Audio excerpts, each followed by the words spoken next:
여러분들이 중국 사람들과 만나서 첫인사를 할 때 명함을 교환하게 되죠.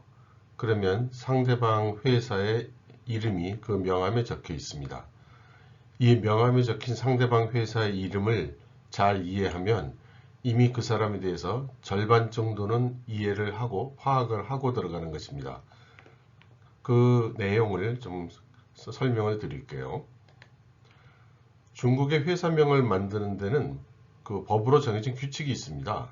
그래서 처음에는 이 회사의 설립을 허가해준 지방정부명이 나오게 되어 있습니다. 지역명이기도 하죠. 그래서 저희 회사 같으면 예를 들어서 북경, 베이징 이렇게 되죠. 그리고 두 번째는 그 회사의 고유명사가 나오게 됩니다. 저희 같은 경우엔 리최이라는 이름을 지었는데 이 씨하고 최 씨하고 두 사람이 만들어서 그렇습니다. 그리고 그 다음에는 소속 산업 또는 업종이 이제 오게 되어 있습니다. 그래서 저희 같은 경우는 무역을 하고 유통을 하기 때문에 상마오라는 말이 이제 들어가게 되고, 그 다음 법인의 법적 형태. 저희 같은 경우는 이제 유한공사이기 때문에 요센공司 이렇게 됩니다. 그래서 베이징 리취 상마오 요센공司 이렇게 되는데요. 이걸 보면 이제 받아보는 사람 입장에서는 이 회사가 어느 지역에 있는 회사인지, 그리고 어떤 업종의 회사인지, 그리고 그 회사의 법률 형태가 어떻게 되는지를 이미 알 수 있는 것이죠. 예를 하나 드리면 스촨 레이더 야오예 요센공司 그러면 이 회사는 사천 성이 허가한 레이더라는 제약 회사인 것입니다. 그럼 뭐 청도시에서 한 곳도 있고요. 심지어 구에서 허가를 내준 곳도 있습니다. 그런가 하면 중앙정부에서 허가를 내준 중국으로 시작하는 중국연처총공사, 우리 담배인삼공사 같은 곳이죠. 이런 그 회사도 있습니다. 그러므로 중국으로 시작하는 이런 회사들은 전국을 영업 범위로 삼고 세력 범위로 삼는 매우 큰 회사고요.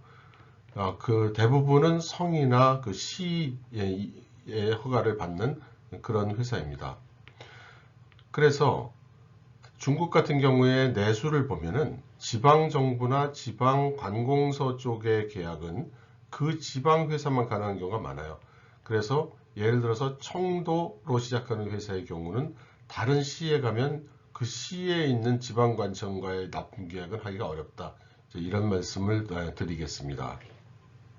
그런데 예외적으로 굉장히 큰 회사임에도 불구하고 그 해당 지역명이 작은 그런 회사가 있습니다.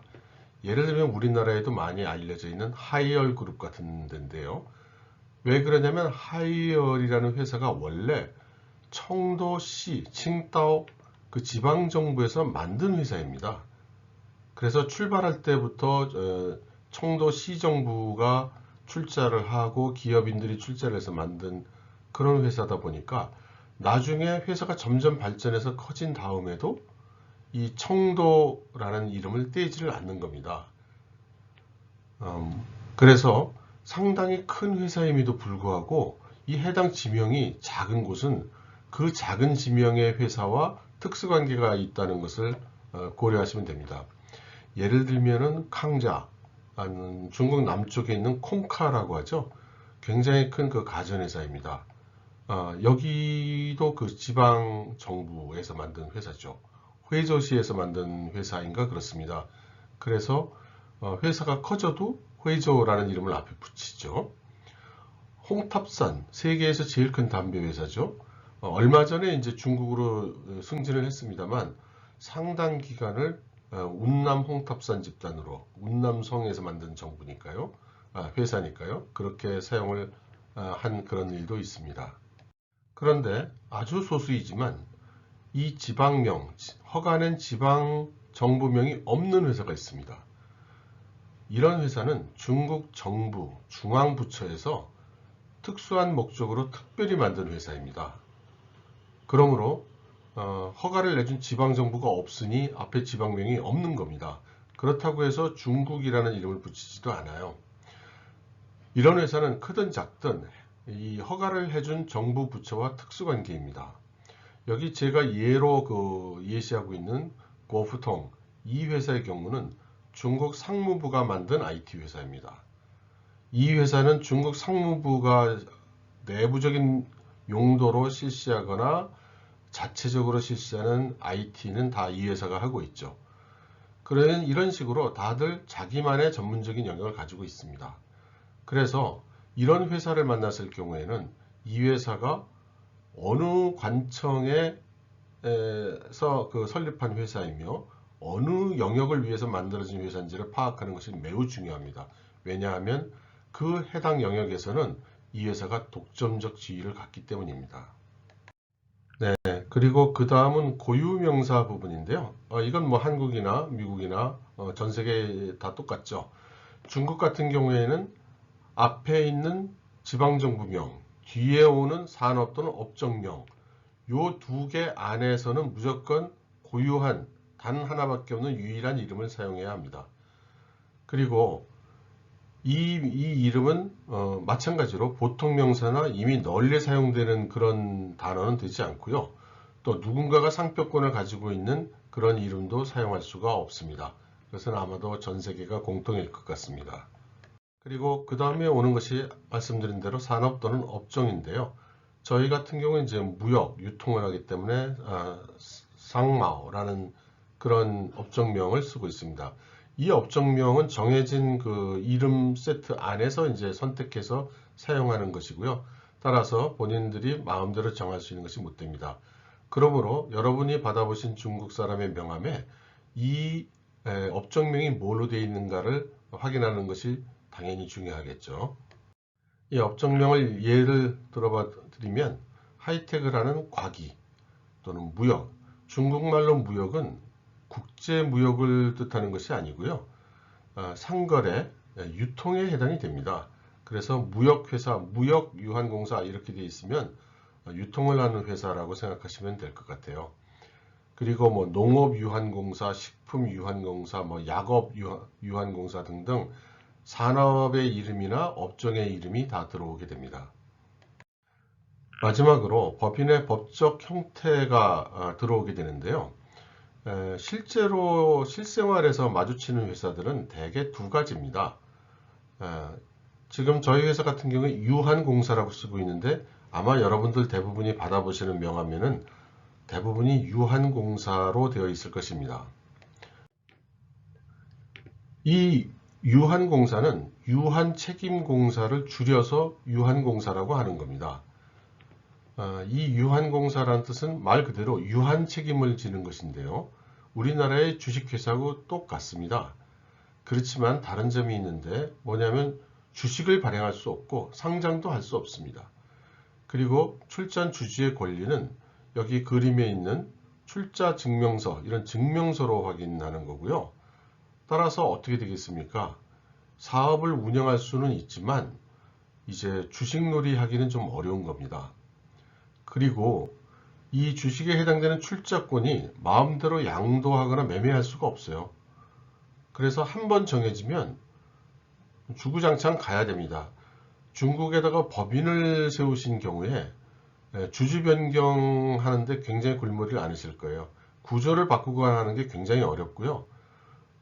그 외국인의 경우에는 특별히 그 매매를 허가를 하지만 뭐 지분을 많이 대폭 변경한다든가 이런 것도 어렵습니다. 그 대신 회계는 공개할 의무가 없다는 게 이게 장점인지 단점인지 모르겠으나 이런 특징이 있습니다. 반면 이와 다른 것이 이제 구분 유한공사입니다. 구분. 이게 우리나라의 주식에 해당되는 말이고요. 우리나라의 주식회사를 말 그대로 번역을 하면 바로 이 구분 요센공사가 됩니다. 그런데 이 구분 유한공사는 조금 규모가 커야 됩니다. 그래서 2인 이상 200인 이하의 발기인이 있어야 되고 최소 500만 위안 이상의 자본금이 있어야 되니 중소기업 이상의 규모는 갖춰야 되는 거죠. 의무사항은 유한공사와 똑같은데 실물 주식을 발행해야 됩니다.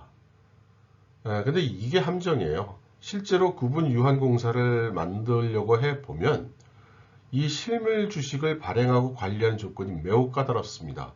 금융위원회에서 감독을 또 하고요. 그래서 대부분은 이렇게 그 구분 유한공사를 잘 만들지 않습니다. 만드는 경우에는 지분의 매도나 양도가 예상되는 경우에 하는데, 대부분들은 실질적으로는 IPO를 가기 위한 중간 단계로서 거쳐야 할 때 이런 구분 유한공사 전환을 하는 것이 통례입니다. 하지만 이제 상당한 규모의 회사면, 이 정도 되는 회사면 구분 유한공사로 전환해야 된다, 이런 그런 기업인들의 개념도 있고요. 실제로 그 기업이 확장하다 보면은 은행이라든가 금융권에 많은 그 융자를 받기 위해서는 또 구분 유한공사를 만들어야 되는 경우가 많습니다. 주식담보대출 같은 게 있어야 하니까요. 그 다음으로 말씀드리고 싶은 것은 관용적으로 사용되는 부가 명칭들입니다. 이 명칭들은 법률적으로 뭐 유효한 명칭은 아니고, 하지만 내가 이런 명칭을 붙이고 싶다고 해서 붙이게 해주지도 않습니다. 그래서 관용적으로 어느 정도 조건과 자격을 갖춰야 해당 지방정부가 회사 설립을 할 때 이런 명칭을 쓰는 것을 허가를 해주는 그런 명칭들인데요. 예를 몇 개 들어드리면 무슨 발전유한공사 이런 게 있습니다. 뭐 앞으로 발전해 가고 싶은 건 다 똑같을 텐데 굳이 발전이라고 하는 이유가 뭐냐?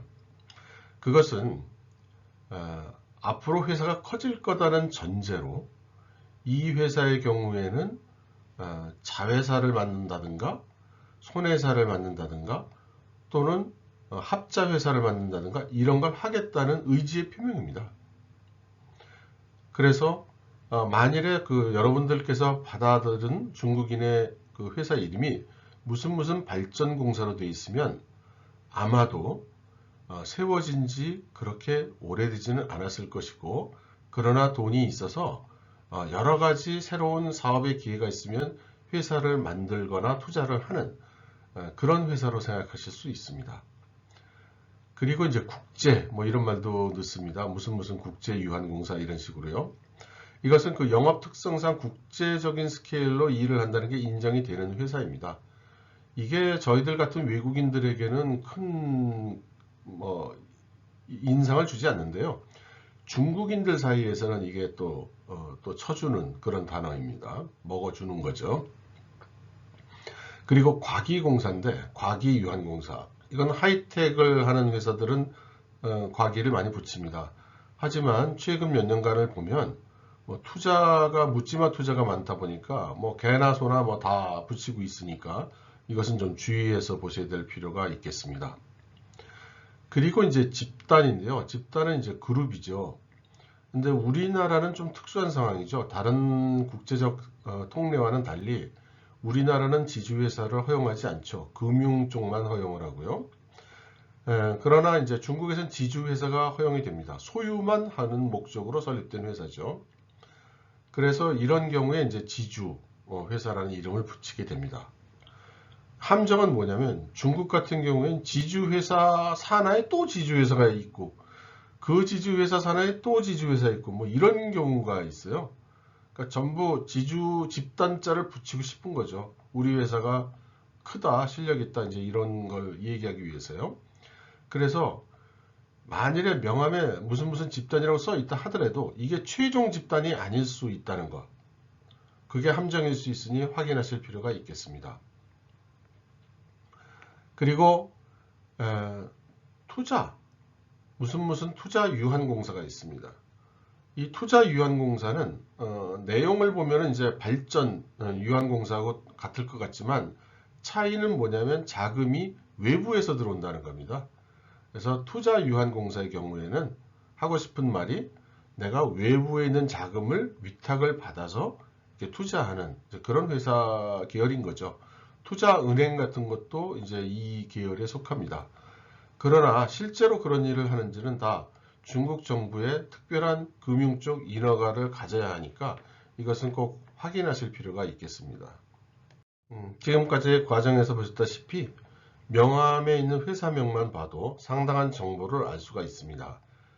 특히 중국처럼 이렇게 데이터가 잘 나오지 않고 투명하지 않는 이런 곳에서 사업을 하다 보면 명함 하나가 유일한 정보일 경우도 많이 있습니다. 그래서 잘 독파하고 그 행간의 의미를 파악하는 그런 것이 좀 필요합니다. 그런데 주의해야 될 것은 중국 같은 경우에 많은 사람들이 자기 회사가 작은 회사일 경우에는 모 회사의 이름의 명함을 많이 사용합니다. 이게 또 관례예요. 그러니까 예를 들어서 말씀을 드리면 제가 이런 얘기를 많이 들어요. 한국 분들이 자기가 여기 중국 알리바바의 무슨 총경리를 안다. 알리바바의 총경리가 몇 사람이나 있을까요? 제 생각엔 몇천 명은 될 것 같습니다. 왜냐하면 알리바바 집단의 사업부별로 총경리 있고요. 사업부별로 부총경리가 한두 사람씩은 있을 텐데 중국에서는 부총경리도 서로 부를 때는 총경리라고 부릅니다. 그런데 자회사가 또 뭐 수십 개 되죠. 그 자회사도 명함에다가는 알리바바라고 이렇게 회사 이름을 적고 다녀요. 그러면 알리바바의 총경리다 이렇게 되는 거죠. 그러면 이런 그 자회사가 몇 개나 있을까요? 수십 개 되겠죠? 근데 그 자회사들이 또 회사를 밑에 둡니다. 손자회사죠. 손회사인데 손회사는 또 수백 개 될 거예요. 그러면 그 회사마다 또 사업부장쯤 되면 또 총경리라고 하거든요. 그러니까 제 생각에는 그 한국 분들이 그 명함을 보고 알리바바의 무슨 사업부 총경리 홍길동 이렇게 돼 있는 거를 알리바바에서 굉장히 높은 사람으로 생각하신 거죠. 그런데 지금 말씀드렸듯이 이게 알리바바 집단 내에 해당되는 건지 그 안에 도대체 어느 위치에 있는 회사에 어느 위치에 있는 사업분지를 꼭 파악을 하셔야만 실수를 하시지 않을 수 있습니다. 그걸 판단하는 기준 중에 하나가 상대방이 인물에 비해서 명함에 써있는 직급이 지나치게 좀 높다. 이렇게 젊은 사람들이 또는 인물이 그렇게 큰 기량 같지 않은데 총경리식이나 되나 이런 생각이 들 때는 거짓말을 했다기보다는 자회사나 손회사의 어떤 그 부서장일 가능성이 많은 것입니다. 테크니컬리 거짓말을 하고 있는 건 아니거든요. 그 사람의 입장에서는. 그리고 우리나라하고는 달라서 관공서도 영리 목적 회사 설립을 합니다. 그럼 요즘 와서 많이 줄어들긴 했지만 과거에 너무나 많이 했기 때문에 아직까지 많이 남아 있습니다. 그래서 어떻게 관공서인데 회사를 만든단 말이냐, 이건 뭐 사기다. 아닌 경우가 상당히 있습니다. 사기가 아닌 경우. 그러므로 그렇게 지나친 의심을 하시기보다는 전후 관계를 살피시는 게 필요하겠습니다. 또 하나가 중국은 관시가 중요하다고 해서 뭐 중국에 높은 사람 안다는 분들이 많이 있는데요. 제가 좀 팁을 드리면 중국은 지도층에 높은 사람이 이제 생기면 대부분 가까운 가족과 친척은 마치 미국의 증인보호 프로그램처럼 이름을 싹 바꾸고 신분증도 새로 발급받고 어디론가 그 새로운 곳으로 가서 새로운 이름으로 생활을 시작합니다. 그러므로 예를 들어 뭐 내가 시진핑 주석의 딸을 한다, 아들을 한다, 조카를 한다, 동생을 한다. 그 사람들 성이 시시면 무조건 아닌 겁니다. 뭐 리커창의 뭐 조카다. 조카인데 성이 이씨야. 그러면 아닐 가능성이 더 많다고 봐야 됩니다. 이름과 성이 전혀 달라야 맞습니다. 그리고 공안이나 뭐 국가안전부나 이런 쪽에 있어서 외부에서 자기가 파악되면 곤란한 사람들도 다 가명을 씁니다. 그래서 여러분들이 받은 명함에 있는 이름이 꼭 진짜 이름이 아닐 수 있는데 그렇다고 해서 이 사람이 공안국장이 아니거나 그런 것은 아니므로 그런 것도 한번 그 이해를 하시는 것이 좋겠습니다. 저는 그 중국 쪽 상황에 대해서 한국의 매체가 그 핵심 내용을 놓치고 있는 것이 좀 안타까워서 제 나름대로 중국의 여러 가지 상황을 전달해 드리고 있는데요. 많은 분들이 좋아해 주시리라고는 사실 생각하지 못했습니다. 그런데 시작한 지 이제 2달째 들어섰는데, 2달 됐는데요. 첫 달 지나고 나서 지난달 동안에 100명이 넘는 분들이 구독을 해주셔서 전 굉장히 놀랐습니다. 감사드리고요. 여러분들의 기대에 부응하기 위해서 더 노력하겠습니다. 감사합니다.